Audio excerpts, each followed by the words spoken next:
il faut pas passer au-dessus de 3. Donc là, 2 bars, c'est bien. Et pour- un petit peu plus au-dessus, mais c'est Ouais, pas ouais, mais ça c'est normal parce que ça chauffe. Et pour remettre de l'eau dans l'installation, c'est les 2 petites vannes là, comme avant. comme avant. Il n'y a rien qui change par rapport à avant. D'accord. Il n'y a strictement rien. Et là, donc, si jamais remettre de l'eau, c'est quand c'est trop bas, on C'est remet ça. de l'eau et c'est bon. Voilà, Et on stabilise à 2 plutôt que 3. c'est ça. Ouais. D'accord. Et ici, si demain elle se met en défaut, donc si la pompe à chaleur elle bip, il faut appuyer ici pendant 3 minutes, 3 secondes, pardon. Ouais. Là, elle est déverrouillée. Et puis il y a ici, information, appuyer 3 secondes ici. Et ça retire le défaut. Si le défaut il persiste, bon bah là forcément il faudra nous appeler.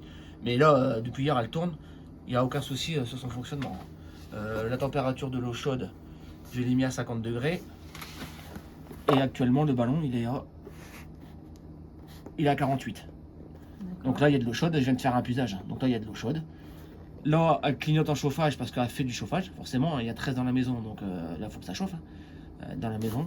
Et puis si elle se met sur le sanitaire, ça veut dire que bah, elle fait de l'eau chaude. Là la plaque elle tourne. Voilà. D'accord, donc là on laisse comme ça. Là vous laissez comme ça. Ok. Et puis le thermostat, vous réglez la Même quand température on que part, vous on laisse souhaitez. comme ça et on règle juste le thermostat. Le thermostat, comme Le avant. thermostat comme avant. Il n'y a pas de changement. Là, ce matin, il faisait 14, m'a dit Hervé Maréchal. Moi il y a 13 au thermostat. Il a dit, à 9h, il faisait